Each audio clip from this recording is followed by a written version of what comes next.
বন্ধুরা, বাড়িতে আজকে মনসা পুজো। তো চলো, আমার বাড়িতে তো মনসা মন্দির তোমাদের দেখিয়েছি। আমি রেডি হয়ে এই বাড়ি থেকে এবার ওই বাড়িতে বেরোচ্ছি। চলো, দেখা হচ্ছে। তো বন্ধুরা, আমরা চলে এসেছি।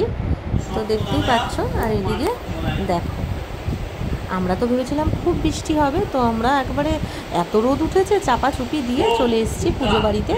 আর মানে দিদার বাড়ি, দিদির বাড়ি। তো এখানে পুজো শুরুও হয়ে গেছে। আর এদিকে এখন চক্ষুদান হচ্ছে মায়ের। তো আমি আর আমার শাশুড়ি মা দুজনে মিলে ধরে রেখেছি কাপড়টা। এই সময় নাকি দেখা যায় না। তারপরে দেখো, এখানে এখন পুজো চলতেই থাকবে। আর এবার অঞ্জলি হবে।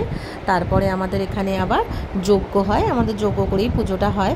তো যাই হোক, অঞ্জলি দেওয়া হয়ে যাবে। আর বারবারই এদিক ওদিক ছুটতে হচ্ছে, পুরো সবসময় সামনে বসে থাকতে পারছি না। তারপরে যখন যজ্ঞ হবে তখন তো খুব ধোয়া আর কালি হয়, সেই কারণে বেশিক্ষণ বসে থাকা যায় না। তারপরে পুজোটা কমপ্লিট হলে আমরা একটু প্রসাদ খেয়ে নিয়ে টুকটাক কিছু একটু মুখে দিয়ে নেব। তারপরে বাইরের থেকে আমাদের খাবার আর কি দিদি অর্ডার করেছে।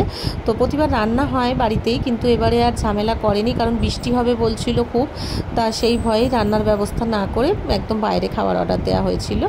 তো খাবার দাবার তো তোমাদের সাথে দেখাবোই, কিন্তু তার আগে চলো ভালো করে একটু তোমরা পুজোটা দেখে নাও। আর এই সময় যজ্ঞ হচ্ছে। আমাদের বাড়ির এই মায়ের মন্দির আজ থেকে প্রায় 80 বছরের পুরনো। মানে আমার মায়ের দাদুর আমলের, মানে আমার দিদার বাবার আমলের। তো এবার আমাদের শান্তির জল ছিটিয়ে দিচ্ছেন ব্রাহ্মণ।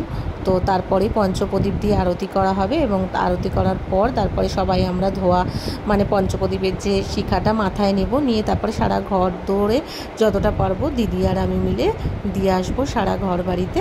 তারপর বাবা যারা নেয়নি তাদেরও ঘরে দিলাম। দিয়ে দেখো, এখানে দুধ কলা সমস্ত কিছু আমাদের মায়ের সামনে সাজানো আছে। এবার এই প্রসাদ আমরা সব বাড়িতে গিয়েও কিছুটা দিয়ে আসবো। আমার শাশুড়ি মা এখানে নারকেল কুড়াচ্ছে চাল মাখবো বলে। তারপরে সমস্ত প্রসাদ দিয়ে টিয়ে এসে তারপরে দুপুরের খাবারের ব্যবস্থা হবে। তো এ দেখো, দিদাকেও প্রসাদ দিয়ে দিচ্ছি। আর এটা আমার দিদার আর কি ভগ্নিপতি হয়, সেও খাচ্ছে প্রসাদ। আর এবার দুপুরের খাবারের পালা। চলো, দুপুরে ছিল ফ্রায়েড রাইস, আর তার সাথে ছিল আলুর দম, মানে কাশ্মীরি আলুর দম। তারপর ছিল চাটনি, পাঁপড় আর পায়েস। তো আমার খেতে একটু অনেকটাই দেরি হয়ে যায়, মানে একদম শেষেই আমি খাই। তো তার আগে যারা সব এসেছিলো বাড়িতে, অনেকেই খাওয়া দাওয়া করেছে। আমাদের 40 থেকে 50 জনের খাওয়ার যেটা ছিল আইটেম অর্ডার করা ছিল, তাতে অতজনই খেয়েছে। কিছু সামান্য খাবার বেঁচে ছিল, কোনো অসুবিধা হয়নি। খাওয়ার দাওয়ারও বিশেষ একটা নষ্ট হয়নি, সবই খাওয়া দাওয়া হয়েছে। সম্পূর্ণ পুজো খাওয়া দাওয়া খুব ভালো মতোই কেটেছে। যাদের আসার কথা ছিল সবাই এসছে, আর পুজোও খুব সুন্দর হয়েছে। আর তারপরে আমরা বিকেলবেলায় তড়িঘড়ি করে আবার বাড়িতে চলে আসব। তখন আবার বৃষ্টি নেমেছিল, পুজোর সময়টা নামেনি, তারপরে খুব বৃষ্টি নেমেছিল। যাই হোক, ওয়াটারপ্রুফ পরে আমি আর মেয়ে দুজনে বাড়ি চলে আসব। এসে আবার আমরা আবার সব কিছুক্ষণ রেস্ট করে আবার একটু সন্ধ্যের দিকে যাব। তো পুরো ভিডিওটা তোমাদের কেমন লাগলো অবশ্যই কমেন্ট করে জানিয়ে। টাটা।